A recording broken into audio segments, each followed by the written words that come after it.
Hi everyone. So I wanted to do a quick read aloud of the story that I'm going to model finding theme in. This part is totally optional. You don't have to watch it if you don't want to, but I just wanted you to know the story that I was talking about so that, when we talk about theme, you have an idea of how you would find theme in a piece of children's literature.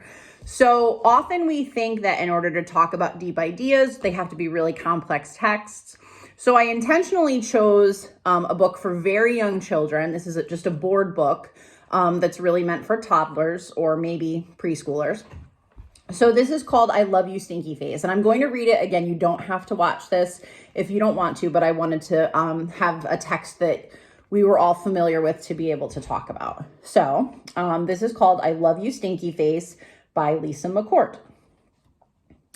Mama said, I love you, my wonderful child, but I had a question. Mama, what if I were a big, scary ape? Would you still love me then? If you were a big, scary ape, I would make your birthday cake out of bananas and I would tell you, I love you, my big, scary ape. But mama, what if I were a super smelly skunk and I smelled so bad that my name was Stinky Face? Then I'd plunk you in a bubble bath. But if you still smelled stinky, I wouldn't mind. I'd whisper in your ear, I love you, Stinky Face. But mama, what if I were an alligator with big, sharp teeth? I'd buy you a bigger toothbrush. And if your throat hurt, I'd look inside your huge mouth. And I'd tell you, I love you, my dangerous alligator. But mama, what if I were a terrible meat-eating dinosaur?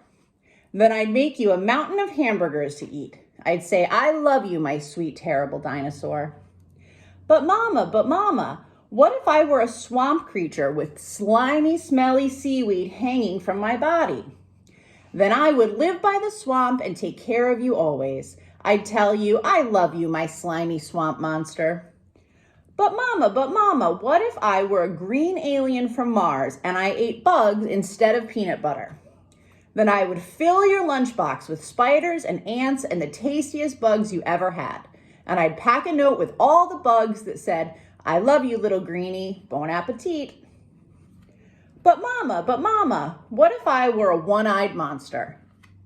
Then I would look right into your one eye and say, I love you. And I would sing to you until your one droopy eyelid finally closed and you fell fast asleep.